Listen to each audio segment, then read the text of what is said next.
Watch a crazy video of an amateur rally car spinning out of control and crashing on a course in Russia.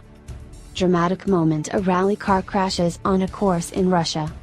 The driver and co-driver both miraculously walked away from the scene of the accident unharmed despite being thrown around inside the vehicle as it rolled at least 5 times while crashing through roadside foliage. This is the dramatic moment: a racing car hurtled around a corner, hit a bank and was sent spinning off the track.